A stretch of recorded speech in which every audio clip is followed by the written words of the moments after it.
Hey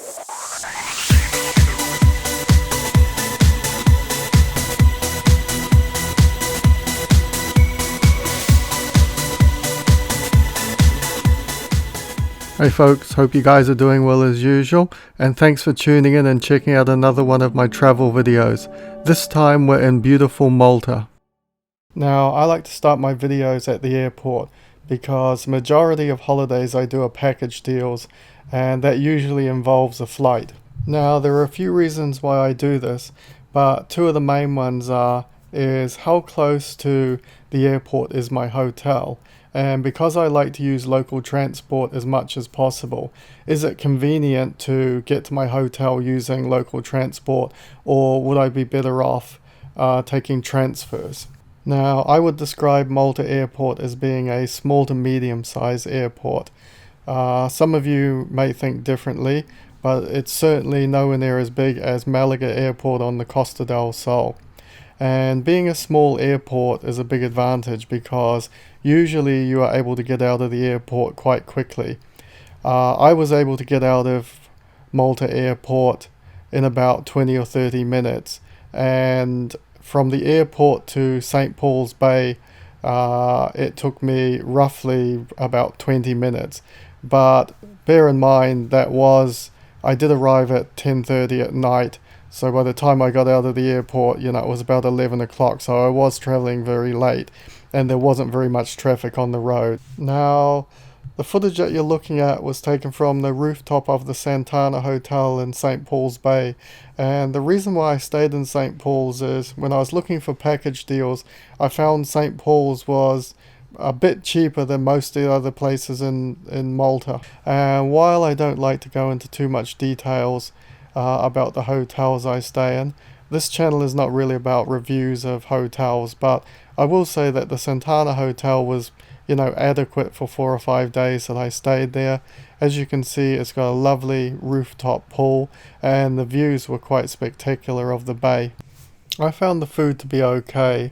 I usually go for half board because in the evenings when I get back to the hotel I'm usually tired and can't be bothered going out to look for restaurants, and in the morning it's easier just to walk downstairs and have your breakfast waiting for you. There was a fairly good selection, enough that you wouldn't go hungry, but not the biggest selection of any hotel that I've ever been in.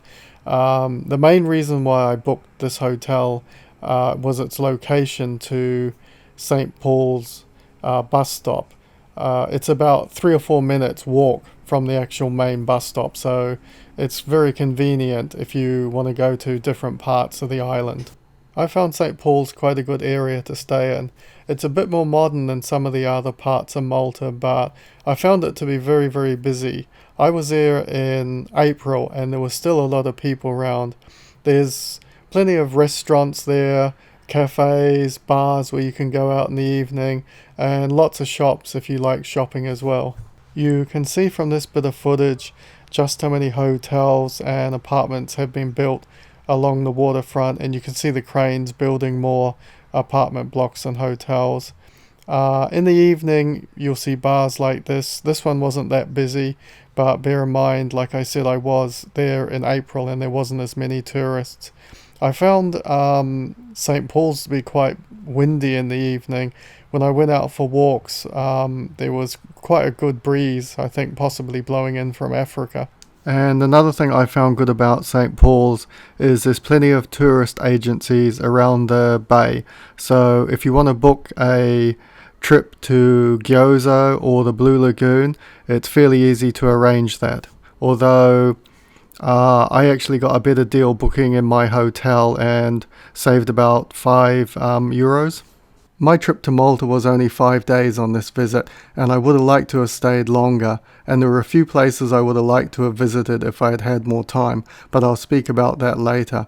I plan to go back to Malta sometime in the future, and I would definitely stay at St. Paul's again. The location and transport links made it an excellent choice to get around the island. First day trip I did was to Mdina. This is an old walled city with an excellent view of the coast. It was easily reached by local bus from St. Paul's, and the journey took around 30 minutes. I found the local buses to be quite frequent and reliable and not too crowded, but like I said before, I did go in April, which is really the off season, and if you visit in July or August, you might find the buses are a lot more crowded then. Mdina is a must-see place in my opinion. Even the view of it from the bus is quite breathtaking. I won't go into all the things to see as there is quite a lot to find in this city, but one of the things worth mentioning is the St. Paul's Cathedral. You can't go anywhere in Malta without finding a church or reference to the Crusades. There were no queues when I went, and it was free. The Mdina Gate is also worth spending some time, and the whole city is made up of narrow stone alleys. You can literally spend hours walking around Mdina, and you can see why when you visit. They filmed Game of Thrones there. The city is up high, and you will find great views of the surrounding area. You can see how green it was when I visited in April. There are places to eat and drink in Mdina, but not many. You will find a lot more in Rabat, which is only a few minutes walk from Mdina. It's where I stopped and had lunch, grabbed a coffee and had an ice cream on my way back to St. Paul's. I did one of those tourist choo-choo trains that go around towns or along waterfronts. Some people like them, other people might think they're a bit boring, but they're a good way to have a look around an area without walking your legs off. The trip around Mdina took about 30 minutes, and off the top of my head I think it cost €5, so it was quite good value for that.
If you would like to see the full video of that train trip around Mdina, check out my channel. I did a full video of the 30 minutes around Mdina and Rabat. And the next place we are going to visit is Valletta. The bus journey from St. Paul's to Valletta takes about 45 minutes, but I got off at Sliema and took a ferry to Valletta. It only costs a couple of euros and takes about 5 minutes, and it's a pleasant little trip. If you're in Sliema and you're along the waterfront, you can see all the little kiosks that offer the ferry and other journeys like trips to Gozo or the Blue Lagoon. I had really good weather when I was there in April. It was blue skies every day, no rain or anything. It wasn't the warmest. I was wearing a pullover, or had a pullover with me most days. And you can see from like the video here, you know, people are walking around in pants rather than shorts, and you know, so it's not the hottest if you go that time of year. This is the Upper Barrack Gardens, and it's basically right at the top, so if you just keep going up the main street, you'll hit this kind of like big open square, and then it's just on the left, and it has fabulous views of 3 cities, which is where you can get another you can get a ferry over to there, which I'll be showing you later on. I would leave at least a day for Valletta. There really is that much to do there, and you can spend hours just walking around the streets and having a look at the, cultural places. It's a real amazing place that I've been to lots and lots of different countries, seen lots of different things, but some of the places I saw in Malta, I've never seen anything like that before. And you can really tell, like, when you watch Game of Thrones, why they filmed it there, because it's like walking back 1,000 years. It really hasn't changed in that amount of time. So I would spend definitely a day there. And I actually when I was there, I actually went there a second time because I wasn't able to fit in 3 cities. So I went back down to Valletta, and then I didn't spend as much time there, and then I crossed over into 3 cities to do that as well. But you definitely need, a full day. This is St. John's Co-Cathedral. Unfortunately, it's not free. It costs 15 euros. I was able to buy tickets on the day, but if you're going in July or August and you're worried about getting in, you can also book on their website. It's definitely worth a visit. I spent, at least an hour there, maybe an hour and a half. And you can see from the video, it's just an absolutely beautiful old cathedral.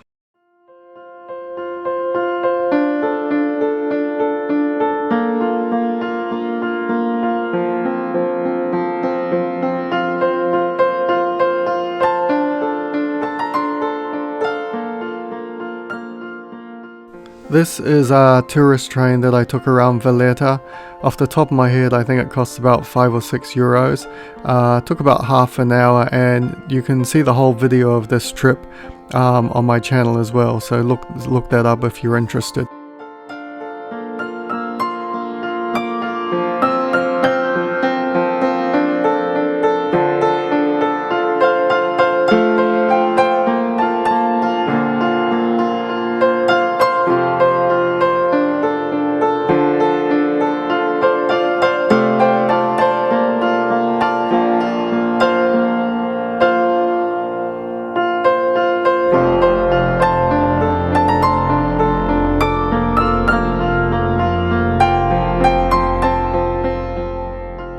Now, you heard me mention 3 cities before, and you can get to 3 cities from Valletta by taking a normal, large ferry that holds 300 or 400 people. But I found the easiest way, if you go down to the waterfront, you can find these little kind of water taxis, and they will take you across from Valletta to 3 cities as well. And the great thing about these is, they're kind of small, traditional looking boats, and it only cost 2 euros to go from Valletta to 3 cities. And it's, in my opinion, it was a lot more exciting journey in one of these little boats rather than going in a large ferry. I enjoyed it very much, and it's very, very popular as well. The little boats were constantly going from both sides, and most of the time they were full as well. 3 cities is definitely on my list to see, and if you have time you should visit it as well. It's 10 minutes from Valletta by water taxi, and so it's quite easy to get there from Valletta. I spent about 5 or 6 hours there, and there was still a couple of places that I would have liked to have seen that I didn't get a chance to see, because I just ran out of time. But you can see that, this place is just absolutely amazing, like the whole of Malta. And if I went back to, when I go back to Malta, I will definitely, try to go back to a couple of the places in 3 cities that I never got to visit. I did the usual, I did another tourist train. They seem to like these tourist trains in Malta, because every place, Mdina had one, and Valletta had one, and 3 cities has got one as well. If you're interested in seeing the whole video of it, I've done, I did a video of that as well, so check out my channel. And it's quite good because, like I said before, these these little trains, they'll go to, you know, places that are a lot further out that you couldn't walk to, or, you know, you'd be exhausted. And they also visit places that you wouldn't necessarily know about. And because you get a commentary, you know, find out about the history as well. So it's really worthwhile, I think, for, you know, 4 or 5 euros. It's quite a good way to, you know, get a look at a part of the city that you would maybe never see. We are in the city of Gozo. On our left side is the Chapel of Saint Teresa. Across the port on the right is a nice view of the fortified city of Sliema. I could go on about Valletta for a lot longer, and there's definitely a lot more to see than what I showed you, but I think it gave you quite a good overview of the city and what's there. And I want to move on to other places that I visited in Malta. I mentioned before that I did a trip to Gozo, Camino, the Blue Lagoon, and I said before I actually got a slightly better deal in my hotel than booking along the waterfront on St. Paul's. I think I saved about, you know, 5 euros. I think the price on that was 29 euros. And at some of the tourist agencies I looked at, I think it was like 35 for that trip. Unfortunately, the day I went, the weather was really, really bad. And you just saw that red ferry wasn't able to berth in St. Paul's. So they drove us north or round the island to a bigger ferry terminal, and this ferry you see is the ferry that I actually went on, and that took us out to Gozo. I think it was about 15 minutes, and I've also done a full-length video on that, so check out my channel if you want to, you know, see the trip from that ferry terminal to Gozo. Gozo was really nice. The package that I did, everything was you know, paid for once you were there, and they, you know, once you get onto the island of Gozo, they, you know, you get onto a bus and they drive you around to, you know, the different places you want to see, whatever trip you book. It's definitely worth having a look. Again, I found it like a quite,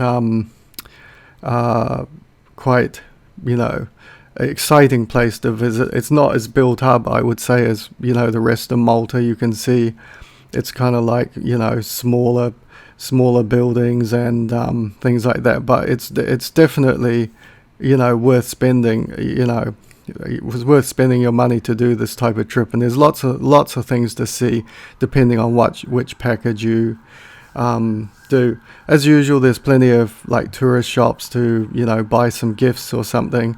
If you want to get drinks, or, you know, sit down and have food if you've got time. We were a little bit short for time because it took an hour to get us from St. Paul's to that big ferry terminal, so our trip was a little bit rushed. This here is the boat I took from Gozo to Camino, which is where you see the Blue Lagoon, and, you know, that was part of the package deal. The Blue Lagoon was like nice. It's really just a tiny little kind of you know, lagoon where it's like, you know, it looks quite picturesque. It was about another 15 or 20 minutes, I think, to get to Gozo to Camino, but it was a nice trip. You know, if you like, you know, being on boats and sailing, it's a kind of great day out, because you do spend a lot of time on the water, you know, sailing around. And this is the Blue Lagoon here. Really nice, picturesque thing. We didn't spend that much time here. I think I was only here for about half an hour, 40 minutes, and then you kind of, by the time the ship stops and you get off, and it's about a, you know, 10-minute walk around. So you've got about, depending on, you know, which trip you're doing, you know, you might have longer or shorter, but I only had about 10 or 15 minutes. I actually went for a swim here. It was the only place in Malta I went for a swim, and it was the first time in my life that I ever got stung by a jellyfish. And I've been surfing and swimming all over the world for years, and I've never ever once been stung by a jellyfish. I'm pretty sure it was a jellyfish because it's the only thing I can think of, and you know, the marks are still in my body. They haven't disappeared. And I was reading it on some of the online forums that basically, you know, there was other people have been stung around Malta by jellyfish as well. So it was quite painful, and I was a bit worried when it first happened to me. And I spoke to the guys on the boat, and they were like, no, it's, you know, it's not dangerous or anything, I guess, unless you have an allergy or something. But yeah, that's my trip to Malta. It was really, really worth it. I spent about, for 5 days, including half board, £350, plus I took another 150 for spending, and I would definitely go back. The last bits you're looking at here are from the Malta Car Museum that I visited. That's in St. Paul's Bay as well. So it's you know, it's worth a couple of hours if you want to check that out. And as usual, people, I want to thank you for watching my video, and it would really help if you would like and subscribe, because it really helps the channel out and it helps me make these videos in the future. Thank you very much.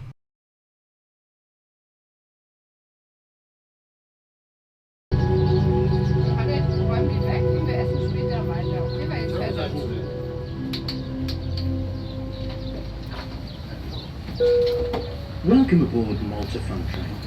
Before we start our wonderful train journey, we would like to bring to your attention the following for safety during your train ride.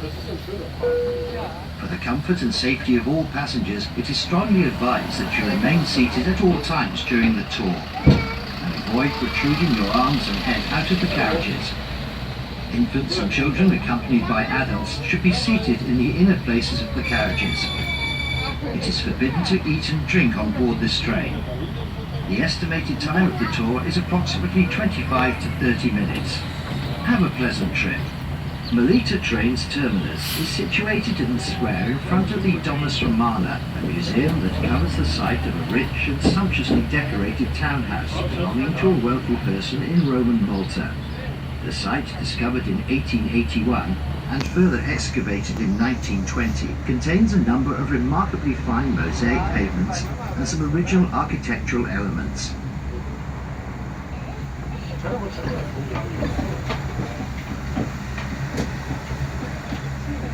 On the left-hand side we have Howard Gardens, named after Malta's first Prime Minister. The gardens, which are a popular sightseeing spot, form a natural border between Mdina and neighbouring Valletta. Further up to your left we have the main gate to Mdina, which was erected in 1724 by Grand Master de Valletta. The main gate is reached by a narrow stone bridge over a moat dug and decorated with stone trophies of arms supported by lions.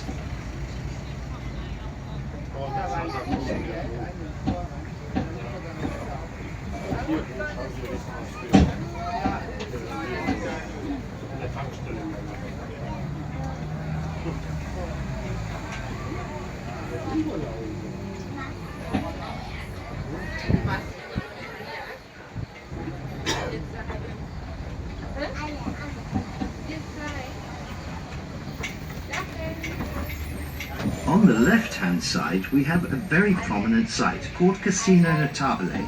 It was entrusted to the civil engineer Paulson Webster in 1887. It was used for social gatherings for the nobles who lived at Mdina.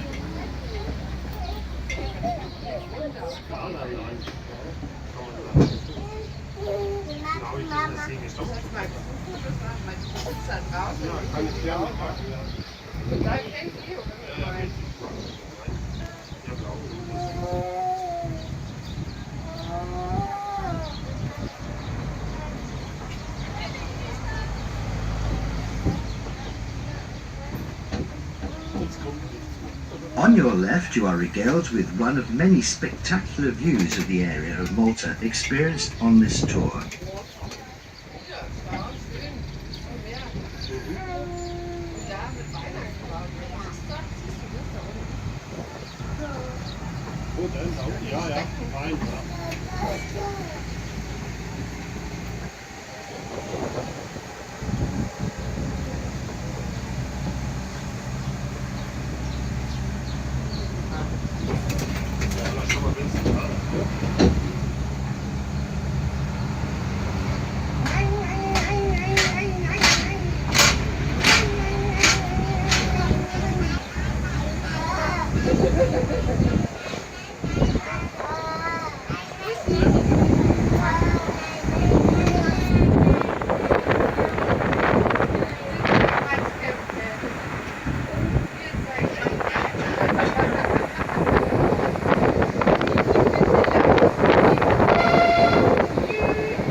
Lieb sein, Johanna, das kenne ich euch.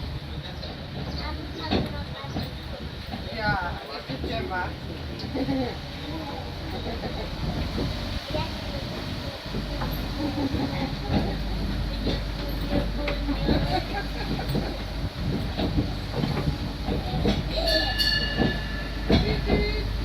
Alles ist sie lieb am Tag.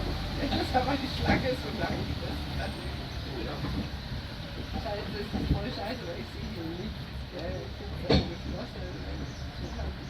Aber wenn es regnen würde, wäre es nicht erst frei. Der Chevy hat auch mal so gedacht. Diese Autos sieht man dann 40 Jahre später wieder. We are now entering the old part of Rabat with its narrow roads and the traditional closed balconies known better as Galleria. This road leads us to the core of Rabat, which is renowned for its commercial activity, social events and adjacent to St Paul's Church, which was built in the 16th century. Legend says that when St Paul preached from this site, his words were miraculously heard from Gozo. Attached to St Paul's Church one can see St Paul's Grotto.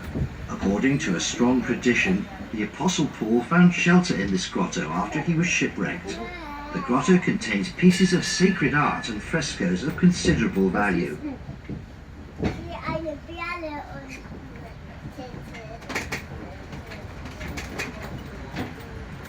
Hier, Voice School. Hier, Voice School.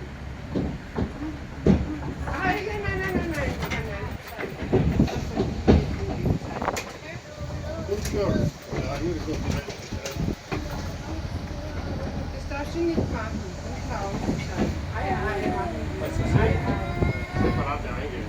Voice School and Girls School. Nein, das ist nicht gut.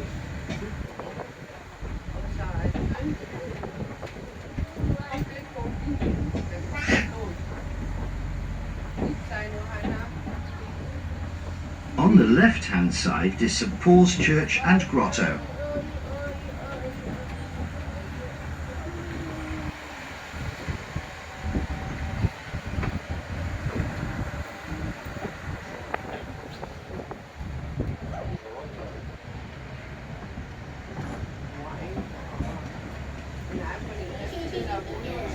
Valletta gesehen, eine neue Platz,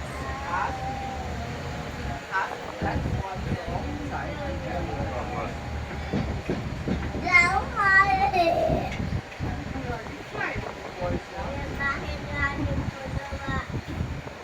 On your right is St Catalda's Chapel and statue, which were built and erected in the 18th century.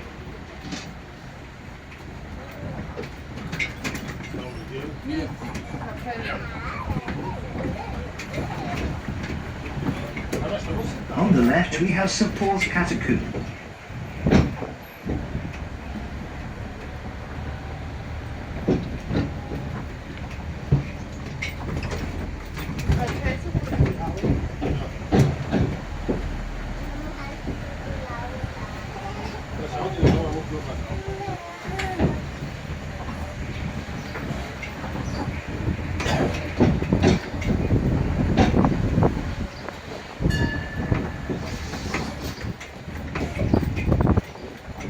On the left we have St Paul's Catacombs, and to the right St Agatha's Catacombs, and further down to the right is St Agatha's Church. St Paul's Catacombs contain a variety of different types of graves, as well as a few frescoes with inscriptions, and has 2 agape tables. The small church in St Agatha's complex is dedicated to the Sicilian saint, who some believe sought refuge in Rabat. Today this church is popular for wedding ceremonies. In this unique complex there is an underground crypt, St Agatha's Catacombs, the convent of the Missionary Society of St Paul, and an archaeological museum. This is a catacombs area characterized by many family hypogea or burial places of Punic, Roman, Jewish or Christian origin.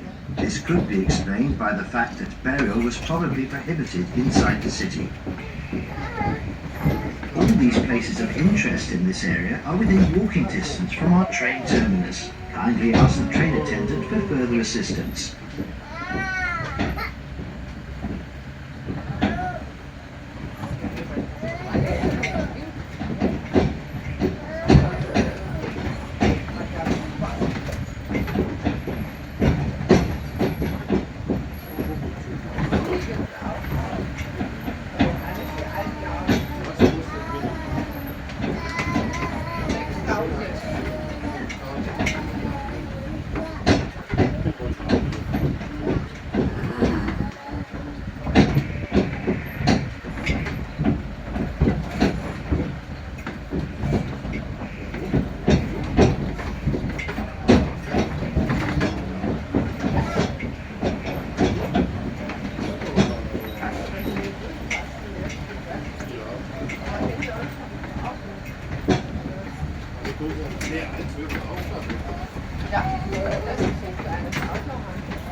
We are now exiting the old part of Rabat and entering into the relatively modern area of Rabat known as Arbarca. You can observe the typical rubble stone walls which are a characteristic of the Maltese landscape and delineate the agricultural areas into terraced fields to avoid submersion and to provide adequate shelter for crop cultivation.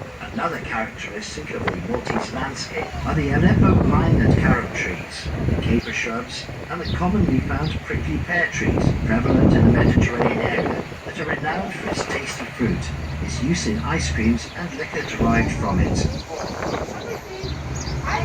Most of the buildings here are relatively modern. However, Punic remains prove that Arbarca has been inhabited in Phoenician times. Archaeological excavations have brought to light 3 Punic tombs. It is the only site in Rabat where terracotta sarcophagi have been found.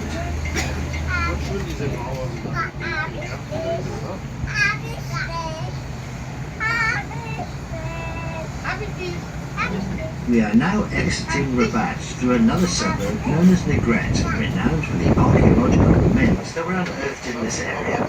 In Negret, 19 tombs were found. Contents of one of these graves date to early 6th century BC.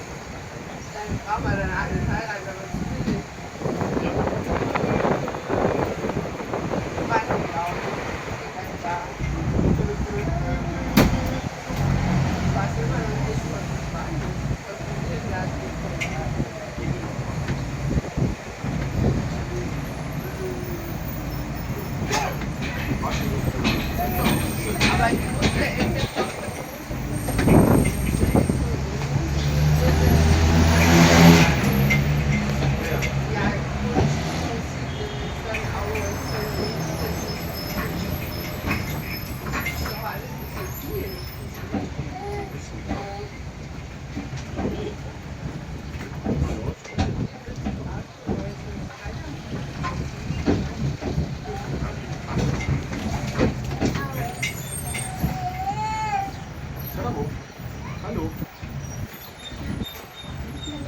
Mütze ausziehen, ja, aber lass die anfassen. Ist ja nicht mehr auf den Augen.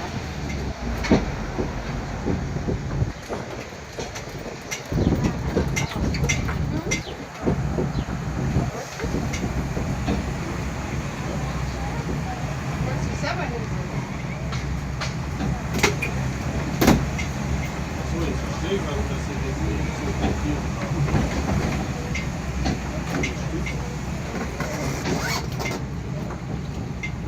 Vielleicht dachte ich, kann es hochmachen, dass ich Ja, ausschauen ja, aber kann. das sind Aber so ich konnte- Eisenstecken drin. ich konnte es nicht befestigen.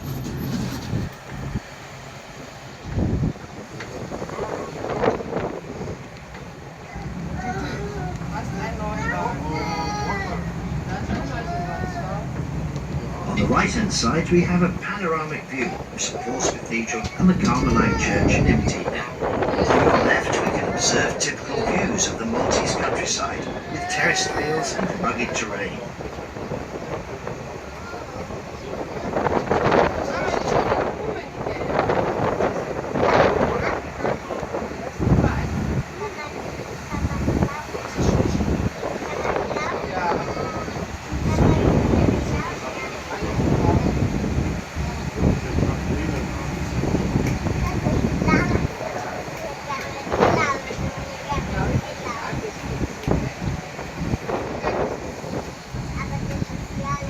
Schnipsen ist schwierig, gell? Aber klatschen will ich. Ja.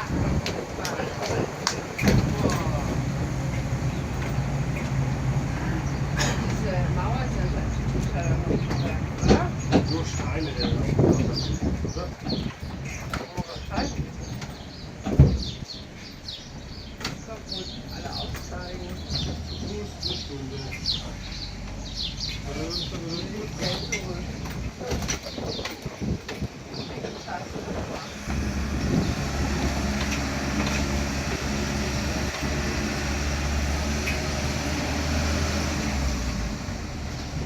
Ja, das muss immer schön die Hände und den Kopf drin lassen.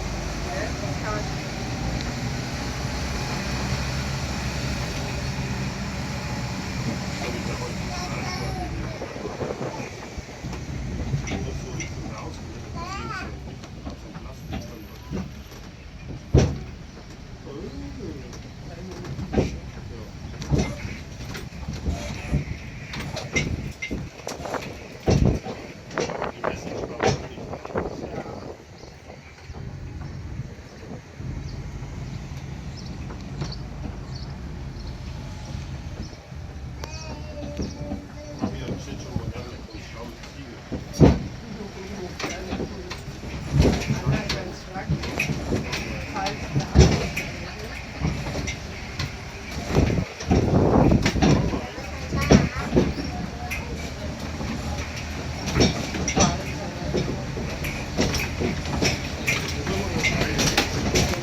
We are now entering into Mtapa, which is a small town close to Rabat and Mdina. The history and existence of Mtapa has its roots in ancient history.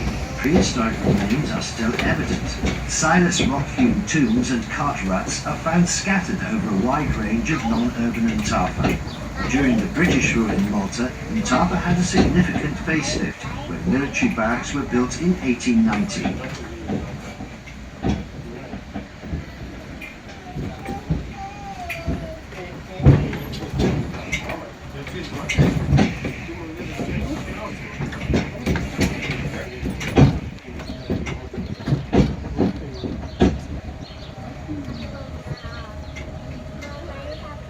Oh, Johanna, dann setze ich dich neben mich und du isst die Beeren, okay? Ich habe jetzt echt keine Lust mehr, wenn ich Zucker nehme und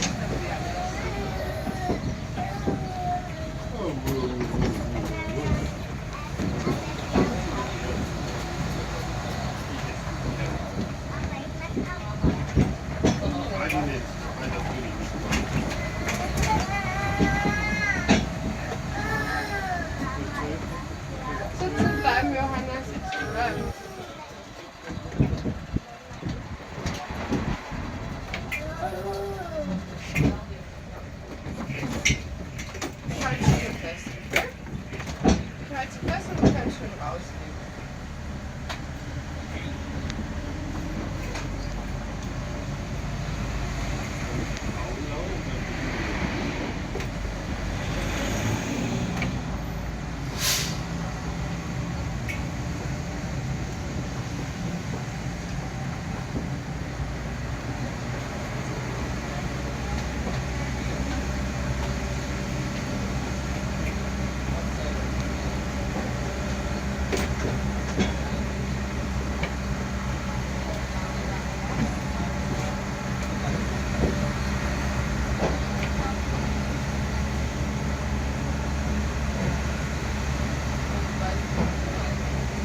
On our left we have the Royal Naval Hospital in Mtafa, also known as RNH Mtafa.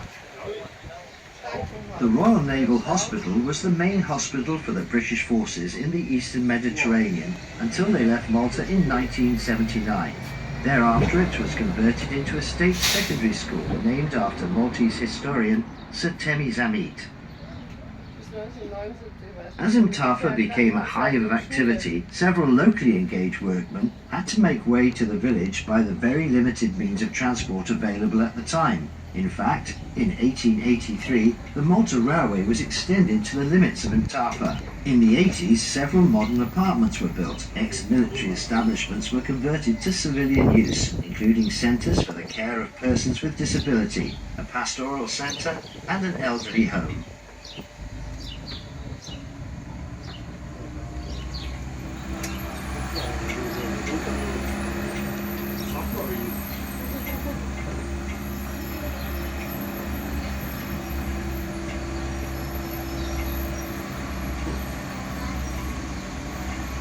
Damals zurück und den Ort, wo wir losgefahren sind.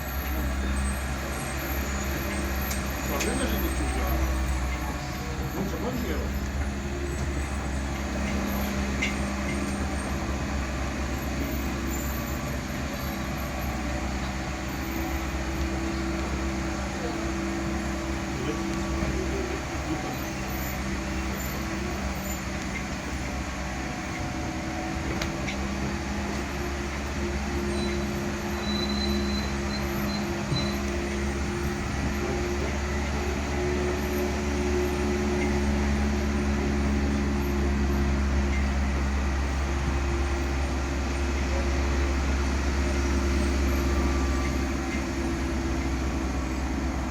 Right in front of us we have an outstanding view of the old capital, Mdina. Oh, das ist schön. Ich muss noch ein Foto machen.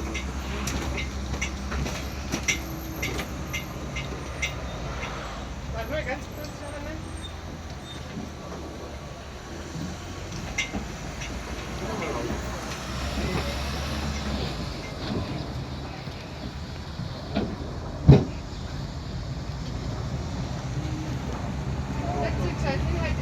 Hier kannst du wünschen.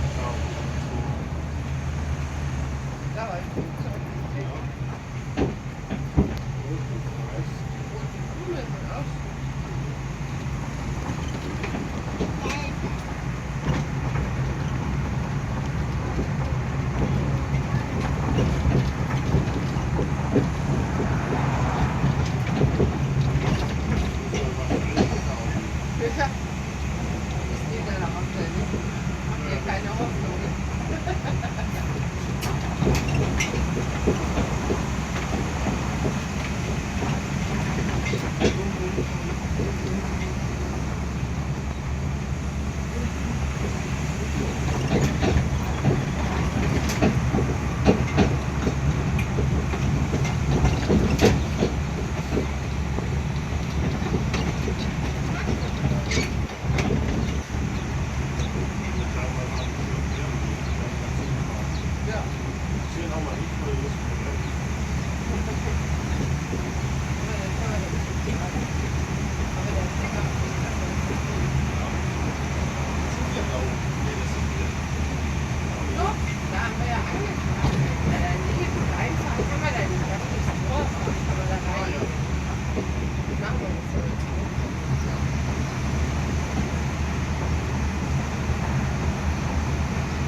On your left you can see the Moster Church, which stands out because of its huge dome. The Moster Church, which is better known as the Rotunda, has one of the largest domes in Europe.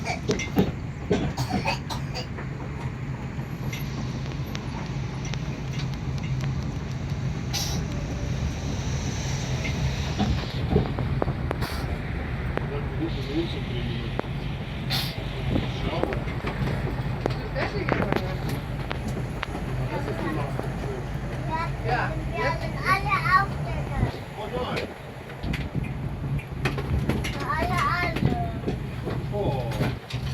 Alle. Jetzt kann ich ein richtiges Foto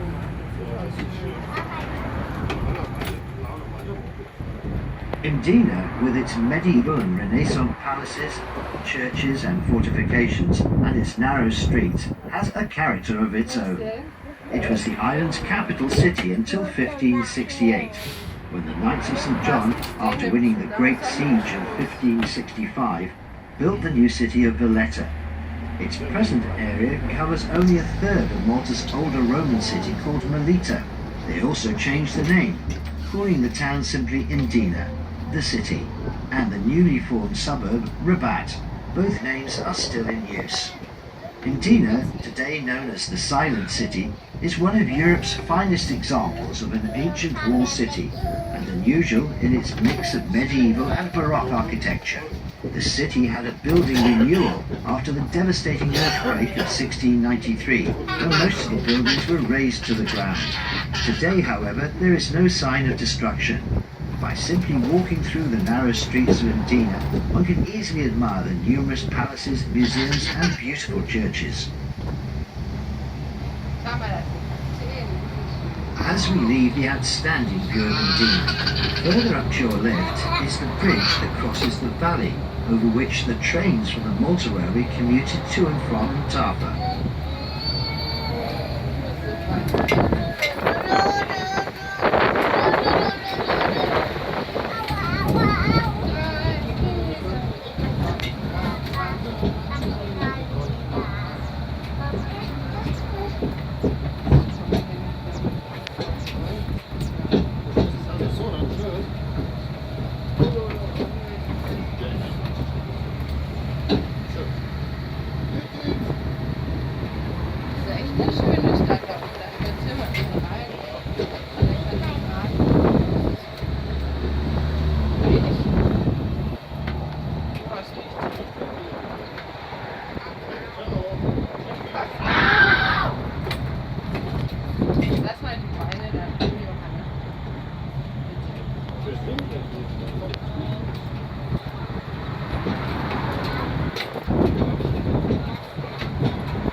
We are now crossing the bridge over the valley to reach Museum train station outside Mdina, which is situated on your left-hand side. On 28th February 1883, the first train in Malta left Valletta. The train took only 25 minutes to reach its destination in Rabat. Some years later, the trip was extended by means of a tunnel to pass under Mdina.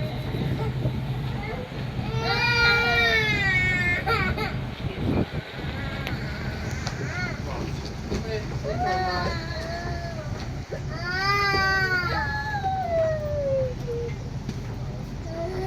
Čemu se suba prašiti? Crkve? Sve na auto, da su pjanja.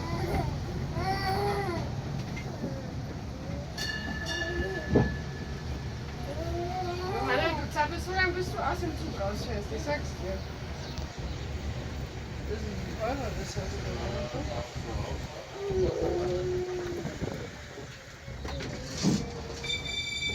Schon fahren wir Winkler kaputt hier.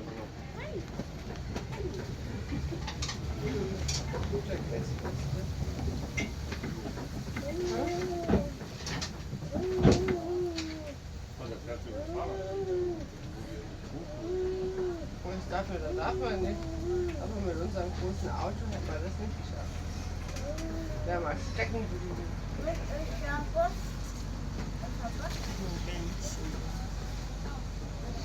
Und welcher Bus? Unser Bus. In München. Unser Auto. Unser Auto steht da oben. Aber das verrate ich nicht.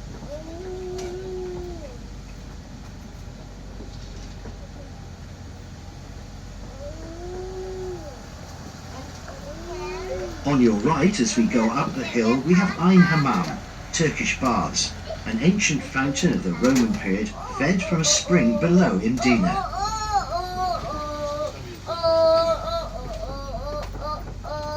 Türkische Bars und dann habe ich auch nicht mehr zugehört. Was hat er da gesagt?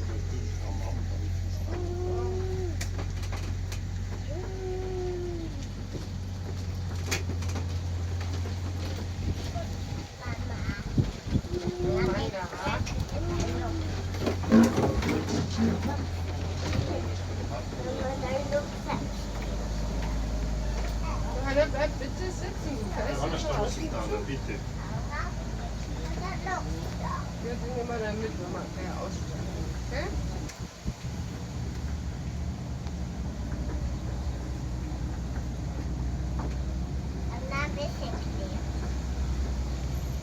Nur ein bisschen kleben, das ist gut.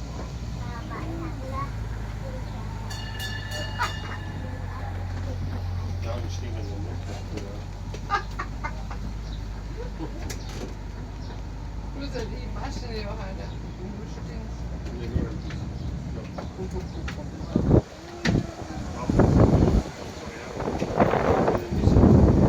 C1, was ist so unser Auto? Der kleinste.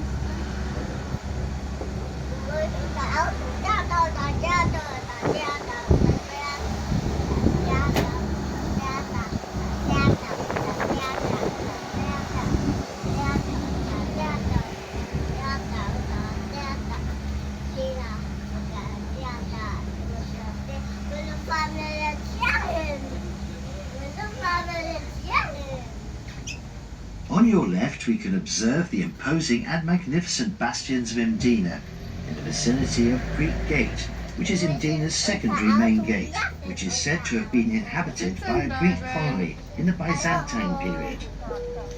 Sadly, we're now nearing the end of our train ride. Please kindly remain seated in the train until the train is stationary. We'd like to remind you not to leave any valuable items behind when you leave the train. However, if you'd like to leave a small tip for our driver, it would be much appreciated. If you've enjoyed your train adventure today, please visit our Facebook page and give it the thumbs up, or you can visit our TripAdvisor page. We'd like to thank you for joining our train ride today. Enjoy the rest of your holiday here on our wonderful Maltese islands. See you again soon.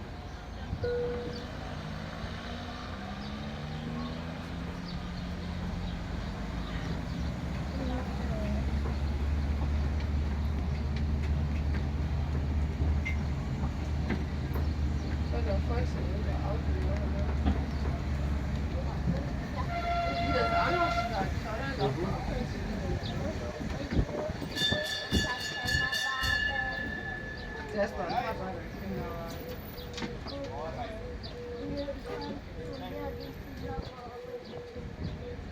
Bist du den Kinderwagen haben? Ne? Das ist ja schon beim Parken schon mal ein Train, ein Zug, ein Berufspark.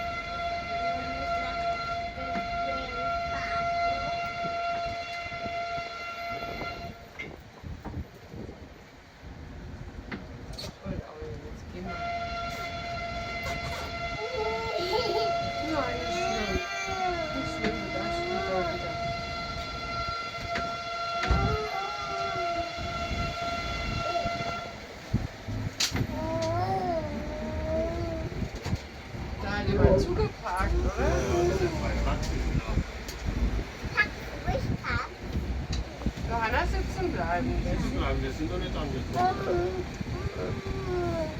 Ich weiß. Das ist so laut. Ja, und dann? So, und dann haben wir keine Joghurt mehr. Dann haben wir den Salat.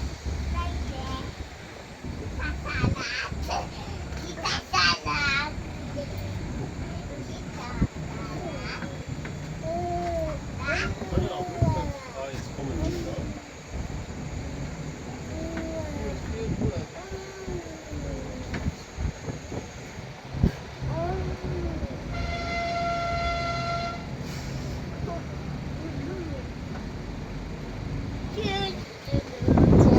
Weiter? Sitzen bleiben wir, wenn wir das zeigen?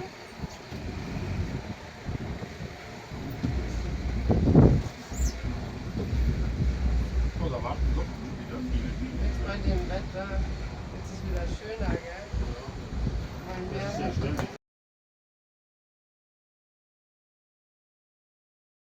Das ist das Telefon. Das ist immer wieder. Welcome aboard Malta Factory. Before we start our wonderful train journey, we'd like to bring some your attention to the safety plans for our train. While the train is in motion, please remain seated. Please do not lean into the train. Parents are reminded to ensure this seated with your head towards the door of the chair. Smoking or e-cigarettes or non-essential environment. Chewing food is also prohibited.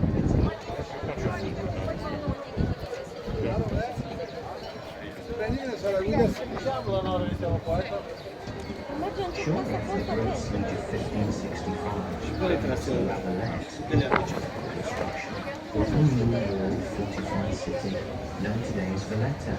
The construction included 30 bastille artillery fortification walls ranging between 80 metres and 50 metres.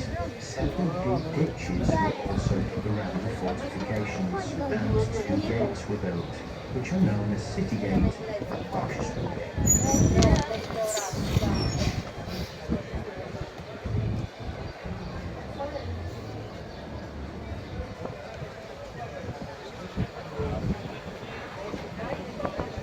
We are now making our way onto Republic Street, which is the main street and walkway in Valletta. On this walkway, located on your left-hand side, you will see the mountains law courts.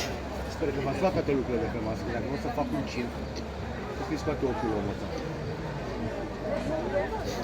Da, poate tot, da? On your right-hand side, you will see the entrance to St. John's Cathedral. This splendid cathedral was built in 1573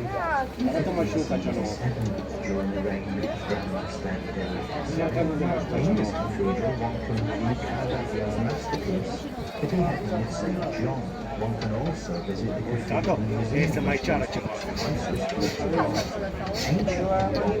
sacred blessings, and famous Flemish tapestries.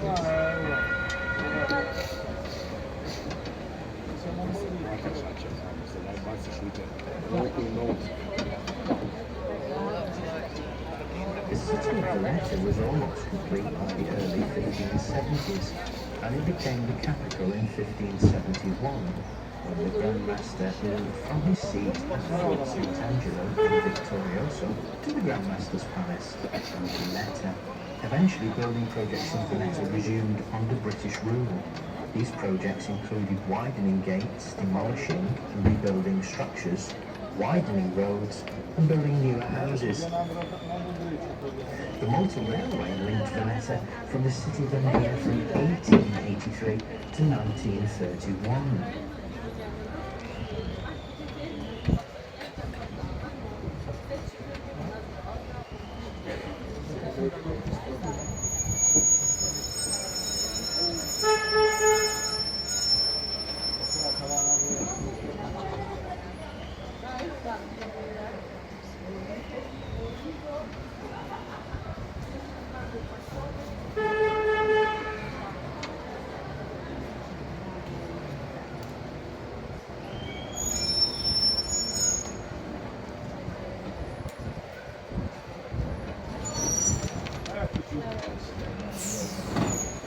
Nu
interesează nimic decât telefonul.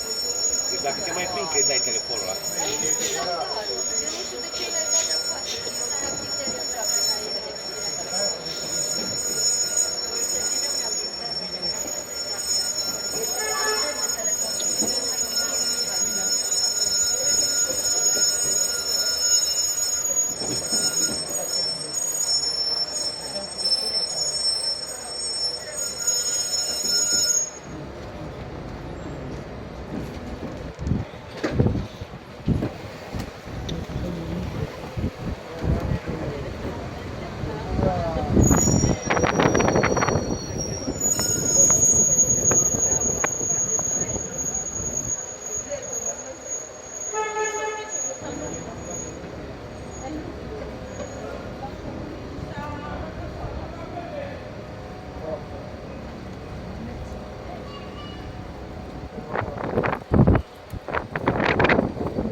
Noi, cu hai să ne puțin. Nu o făceam.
We shall now stop here for a short period of time.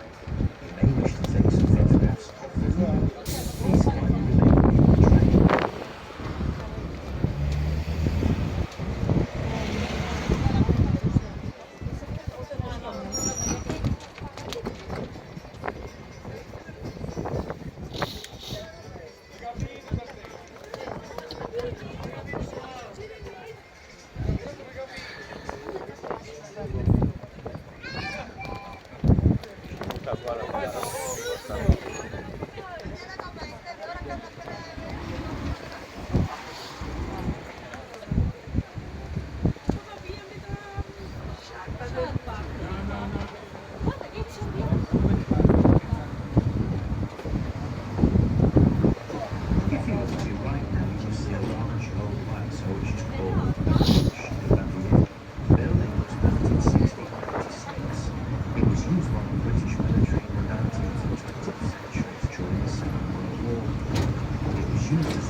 once again seemed to be put to the test when they came under the harsh onslaught of the Turkish forces during the Great Siege of 1565. The National War Museum is located in Fort St. Elmo in the building known as the Old Drill Hall.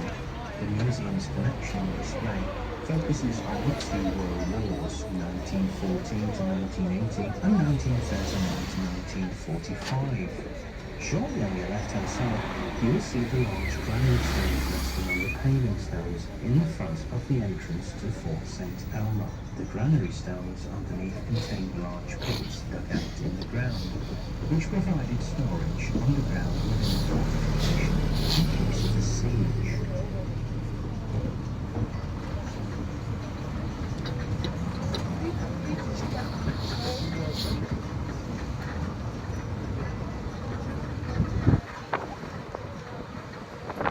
Coming up on your left-hand side is the Malta experience. The Malta experience is an audio-visual show.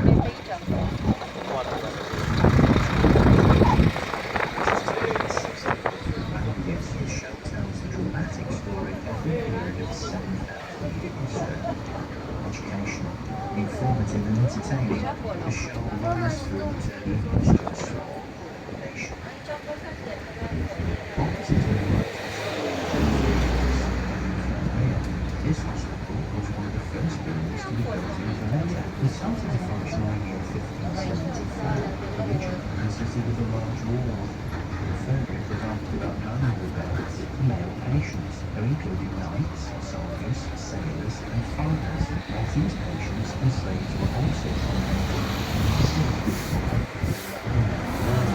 Today the building is known as the Mediterranean Conference Centre and is now used as the lobby when the conferences are in session.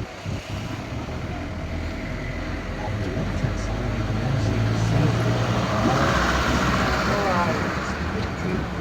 forces during the siege of Malta from 1940 to 1943. Almost 1,500 civilians died during the second siege of Malta. The monument was designed by the British sculptor to commemorate the 50th anniversary of the presentation of the George Cross awarded to the Maltese Islands. If you now look to your right at the top of the bastion wall is the beautiful lower Black garden. Among the trees and the flower beds in the centre of the garden stands the monument in the form of a Greek Doric temple to the memory of St. Alex John Paul, who died in the year 1810. St. Alex was one of the leaders of the Maltese insurgents against the French in 1798, when the French troops surrendered and the British annexed the Maltese Islands in 1800. Sir Alexander was nominated commissioner and he later became the first British governor of Malta.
The three cities are forming truly insulated into Malta and its history.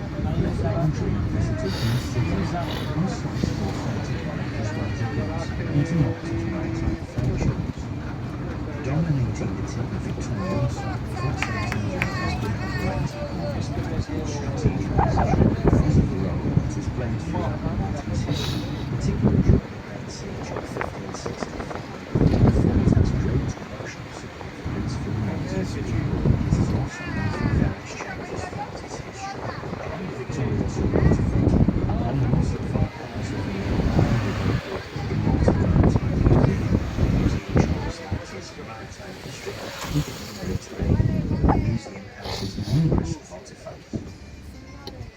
we shall now stop here for a short period of time. You may wish to take some photographs of the view. Please kindly remain in the train.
damaged in World War II and then rebuilt in 1948 under the permission of Support Offer.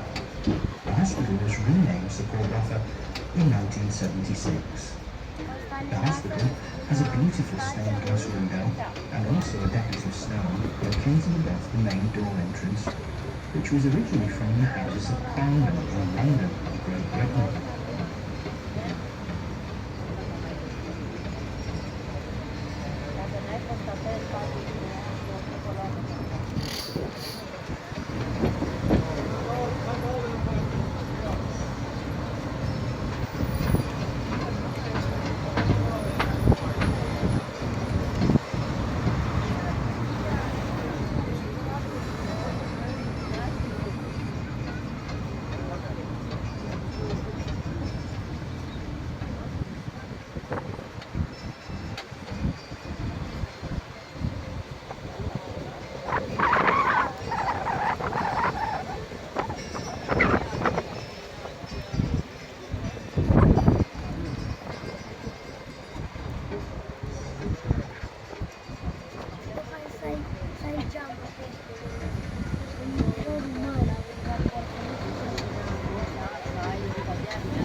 expansion to mark the commemorating the 21st of September 1964 as the day of Malta's independence from British rule.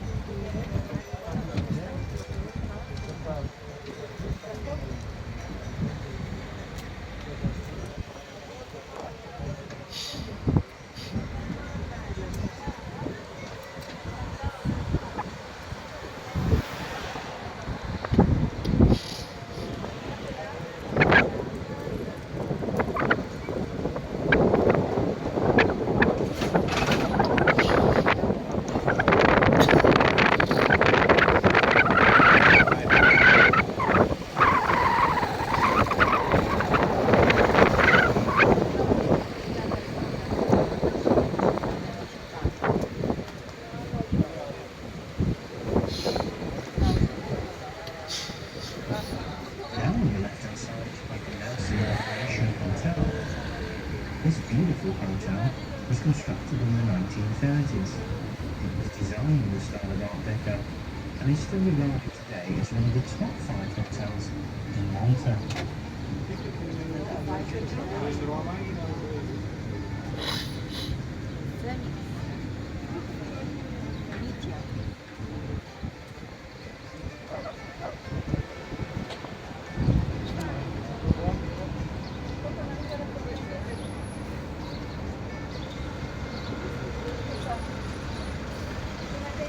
Coming up shortly on the left-hand side is the magnificent refurbished Tribal Fountain. The fountain originally became operational on the 16th of May 1959.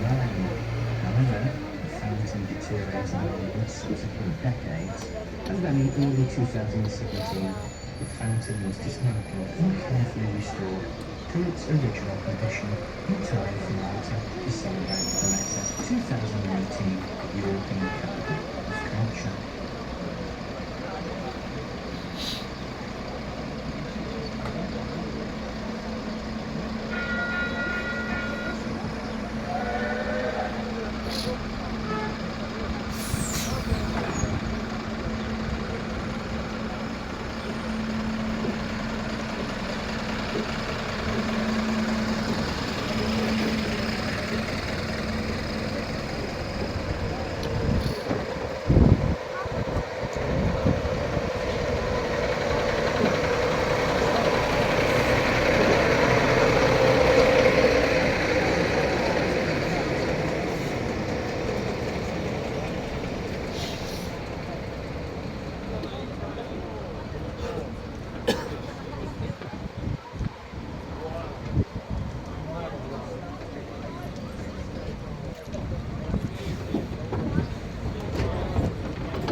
detailed personal code of art is on the facade of the building, making it truly spectacular to view.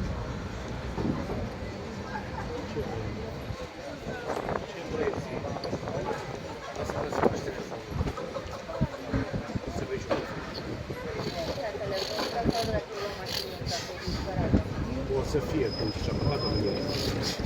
Să pleci de la masă să-ți lași și mașină și hârtie, tot pe masă, ți o șină. M-aș bucura să dau un copil.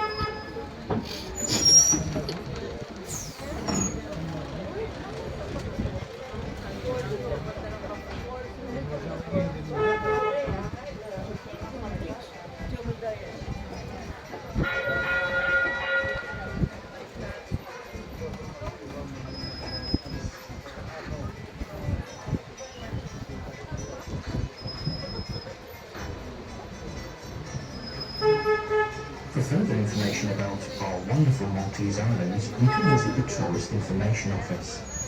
The Information Office offers many free brochures and pamphlets available in 9 languages. Please ask our driver for directions. Sadly, we're now nearing the end of our train ride. We are in the city of Valletta. Please kindly remain seated in the train until the train is stationary. We'd like to remind you not to leave any valuable items behind when you leave the train. However, if you'd like to leave a small tip for our driver, it would be much appreciated. If you've enjoyed the train adventure today, please visit our Facebook page and give it a thumbs up. And visit our TripAdvisor page. We'd like to thank you for joining the train ride today. Enjoy your day. Our wonderful Maltese islands. See you again soon.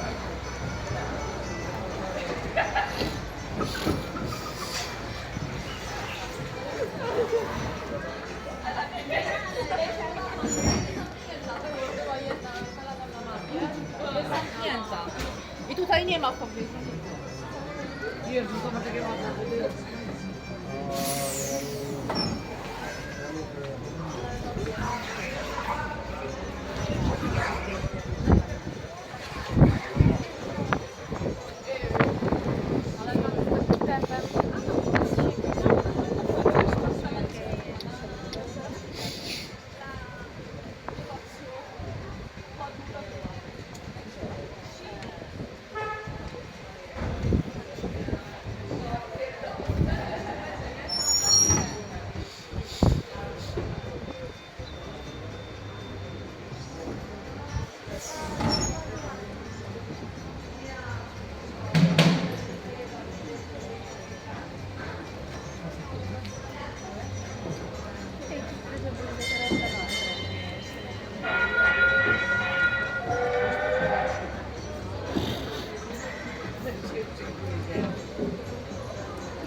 Am luat-o copilul ăsta. Foarte bine. Să fie de bine. Dar să aibă grijă de cineva de la mașină.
centres.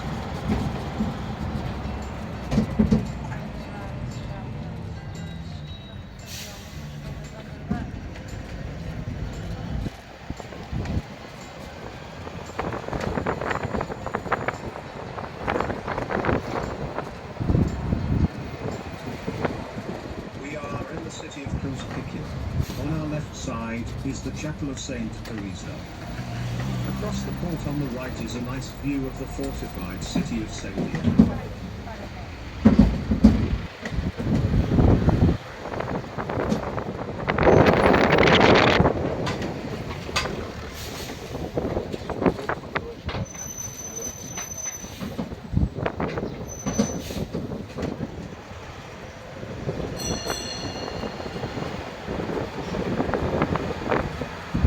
Also we can see the ruins of some Roman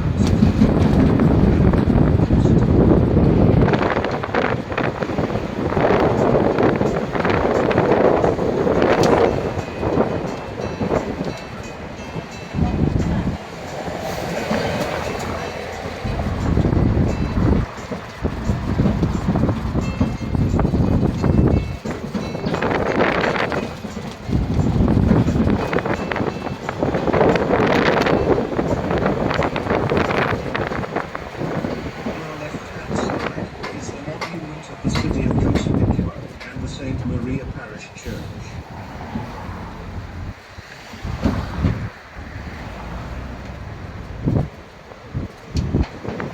On the right side, in the centre of the square, is the statue of Saint Mary, which is the patron saint of this city.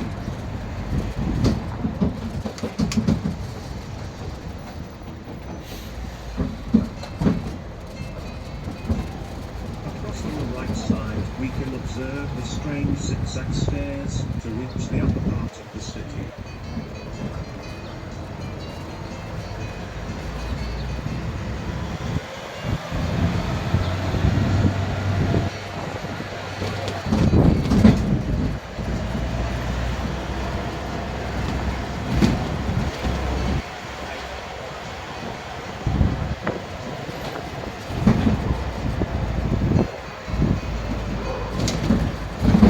In front of us and on our left, we can observe the main gate and the main entrance of the city of Gozo.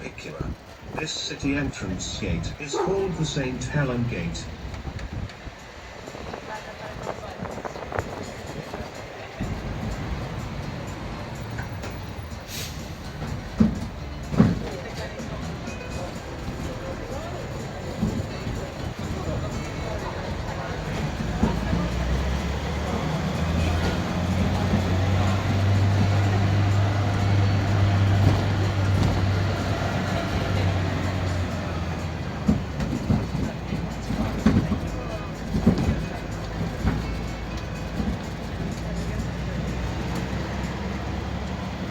Along this street, on the right-hand side is the city local day centre, run by the local parish church.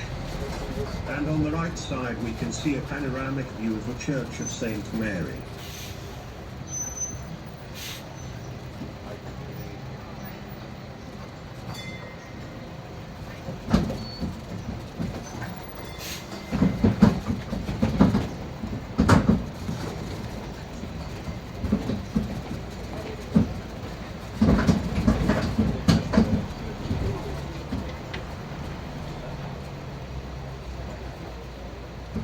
Until 30 years ago, these localities were the centre for the repairing of the ships, so most of the local workers were employed in the shipbuilding industry.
St. Paul's Street.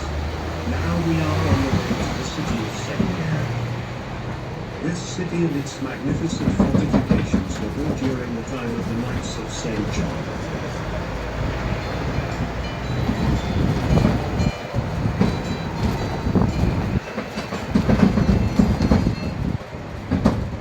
In front of us is the magnificent city gate and the fortifications of the city of Sliema. During the Second World War, half of this city was totally destroyed by the enemy air raids bombings. The British Royal Navy had the shipyards next to this city, so these localities endured many air raids, heavy bombings. You can notice that many buildings were built after the Second World War. The access to this city is very limited because many streets are very narrow for the train to proceed.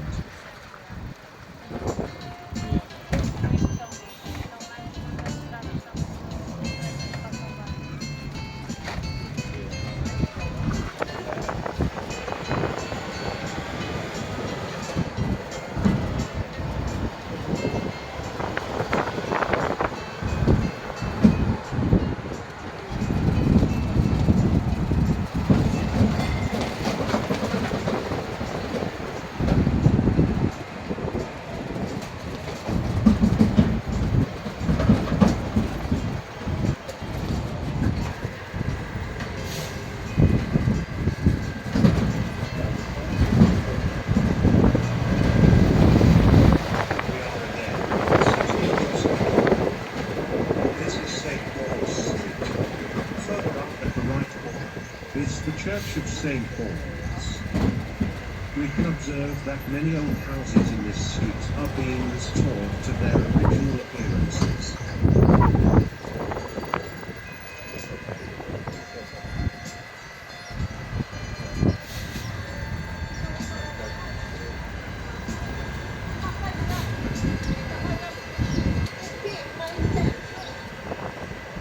We are in the particular main square. Statue of Santa Maria, also the main entrance to the American University. The building of this university has been nicely restored using the local limestone.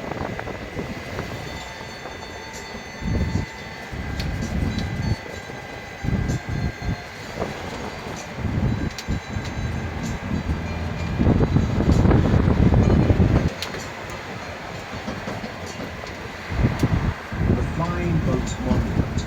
Along on the left-hand side is the iron metal monument. This monument is in memory of the past inventors and the past adventurers. Also on the left is the Three Cities ferry boat landing. The ferry boat leaves every 30 minutes to the city of Valletta.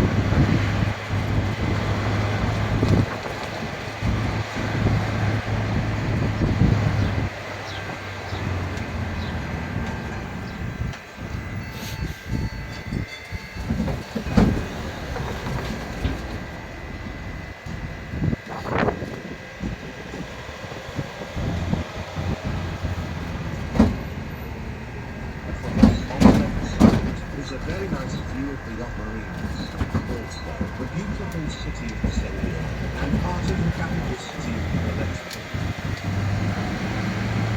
While we are going on the left side is the nice entrance to the Malta War Museum and the Second World War underground air raid shelters.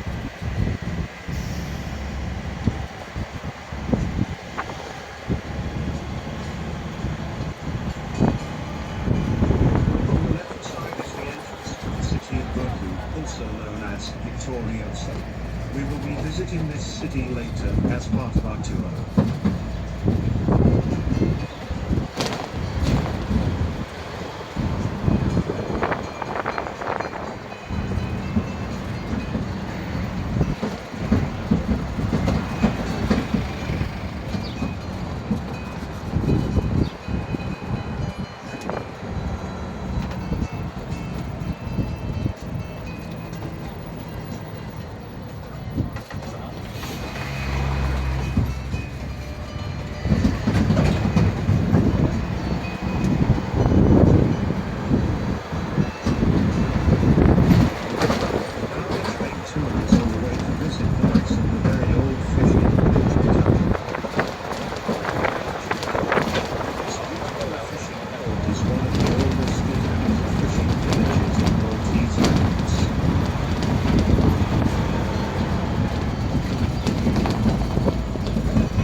between cities. Many of these walls are more than 18 meters, or 50 feet thick.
Further on the left side is the St. Francis Catholic Convent of Monks.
entrance of the Grand Harbour of Valletta. This port is protected by the Fort St. Elmo and on the right by the Grand Rinella fortifications. Today these fortifications are the Malta Film Studios. This is also the location for many famous films, such as Tron, Gladiator and The Game of Thrones.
the old main street of this very old village.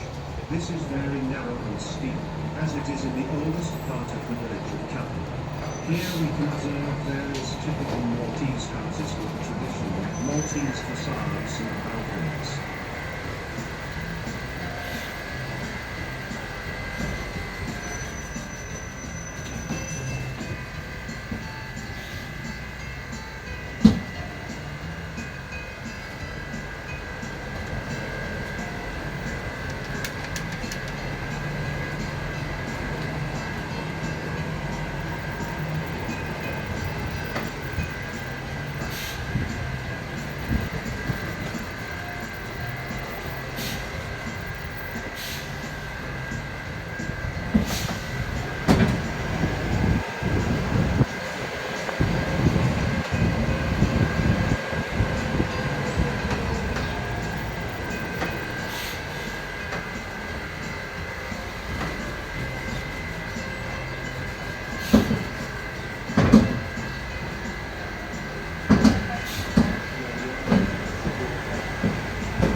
This is an outer fishing port, and on the left side is the local parish church of St. Joseph built in the Baroque architecture style.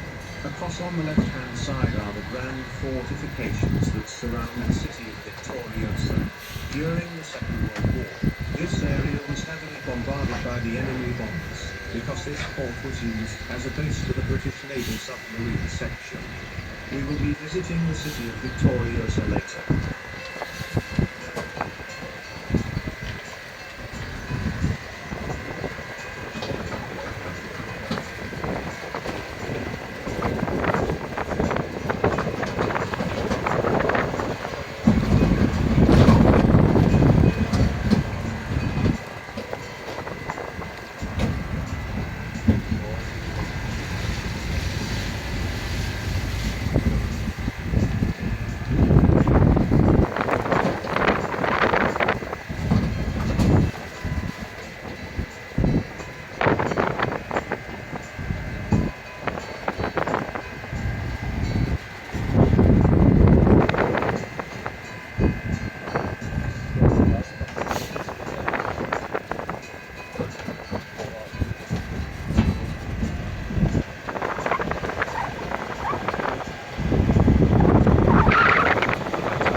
Presently this is the Malta Heritage Centre and the Malta National Museum's Administration Department.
The city purview was used by the Knights of St. John as their base before Valletta was built.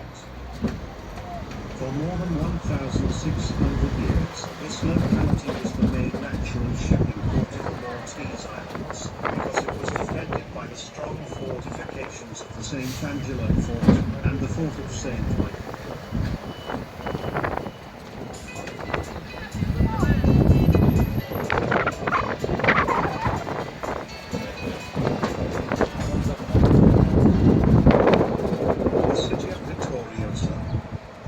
Originally, the city entrance was a mechanical chain drawbridge for better defense.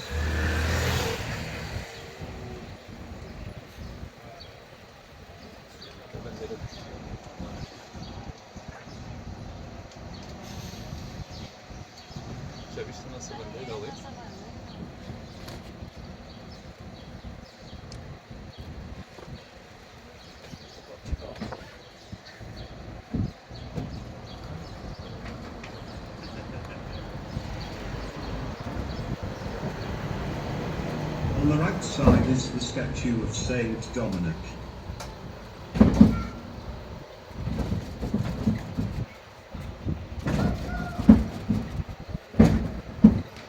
Further on the left is the beautiful church dedicated to Saint Dominic.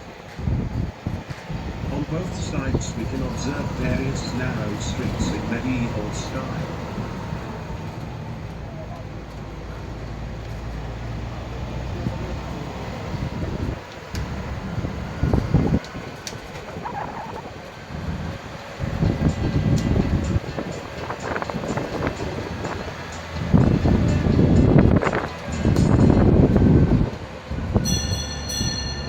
Is the historical Inquisitor's Palace Museum. Inside, one can visit the old prison cells and the torture chambers.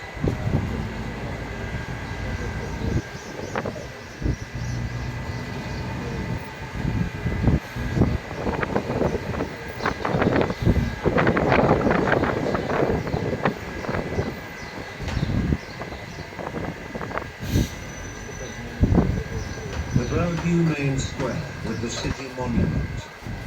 Most of the streets leads to this typical Maltese centre square. Here are various small restaurants serving local food and local snacks.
Near to this stop are the yacht marinas, the waterfront, the Marine Museum and Fort St. Angelo.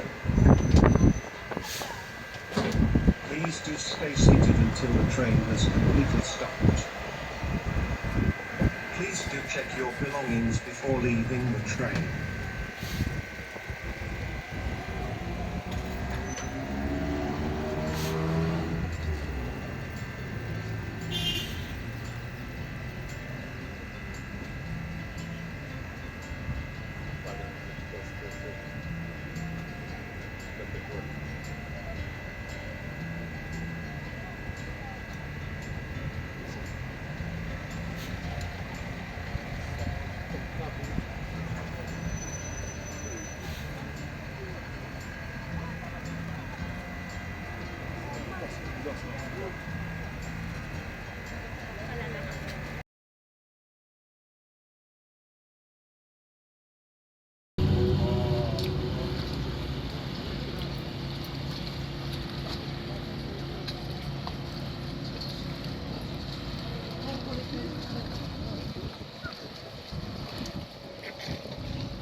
Quero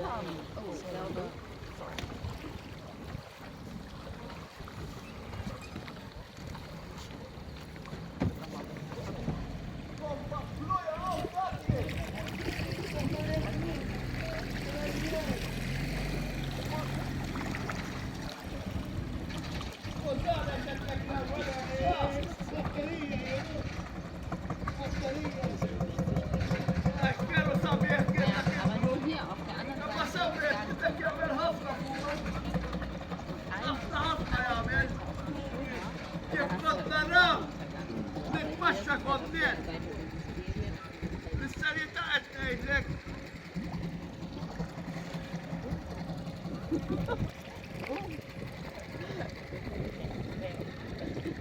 ركبته شكرا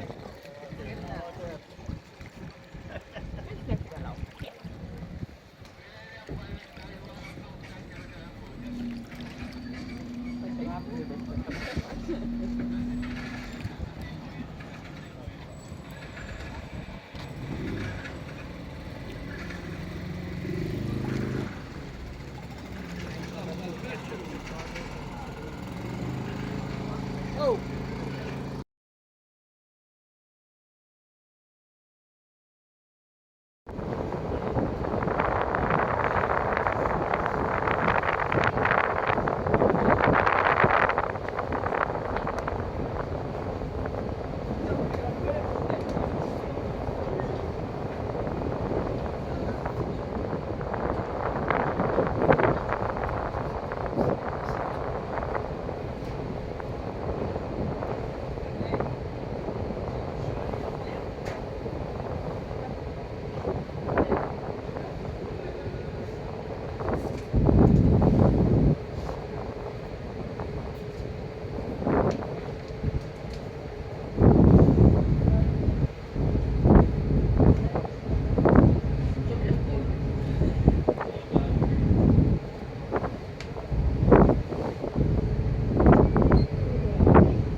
ce l'avrà, ce n'avrà, sì, una... Cioè, che spinge sia avanti che dietro. O c'ha quelle che ruotano. Ah, è vero, c'è quella rotata.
What?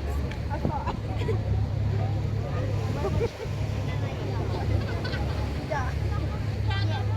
Let me in. Alright then, I'll tell you.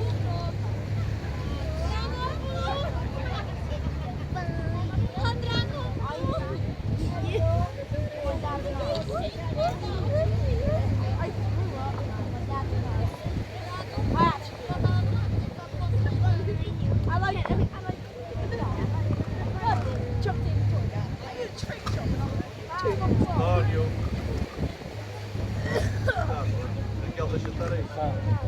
Ben, you want me to take a photo of you? Let's do it.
Yeah. I'm going to take a few more if you want some first before it goes over.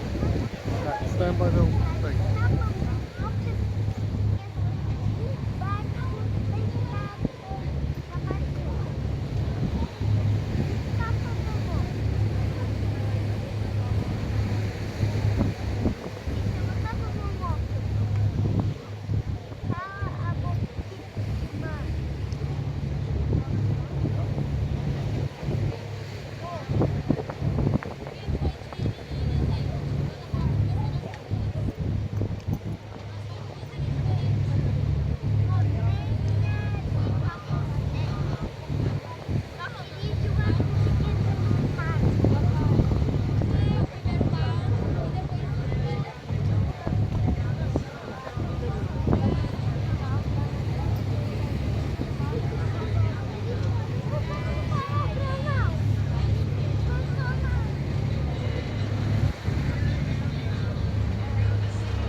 stand up for this one to enjoy it. He's thinking about himself the whole time.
our right hand side you can see the island of St. Paul's. Standing prominently there is the largest statue of St. Paul's. St. Paul's was shipwrecked, here according to the Bible in the year 60 AD on his way to Rome to face charges. St. Paul's is considered to be the founder of Christianity as he conquered the devotees propagating the on the island of Malta were about 365 churches. There's a church for each day. On our left hand side there is a famous resort of Gozo and Aura. These resorts have developed a lot during these past years and are very popular tourist spots, I must say, especially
I would like to more keyword it is sightseeing. Someone spelled it S-A-W-H-A, meaning goodbye and dove stato dico io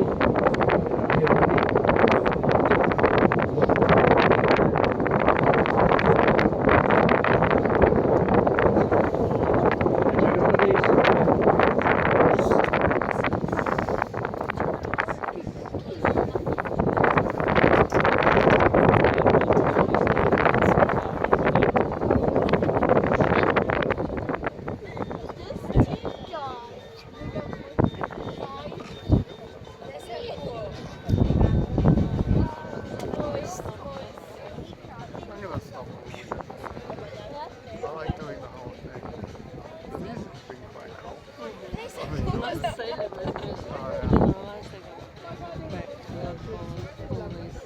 Yeah. It would have been a really nice trip going all the way out instead of going on that silly ferry.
funny miss, Ian Ross, San Gillian. Next stop is Ross, San Gillian.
Miss Ian Spinola, San Gillian. Next stop is Spinola, San Gillian.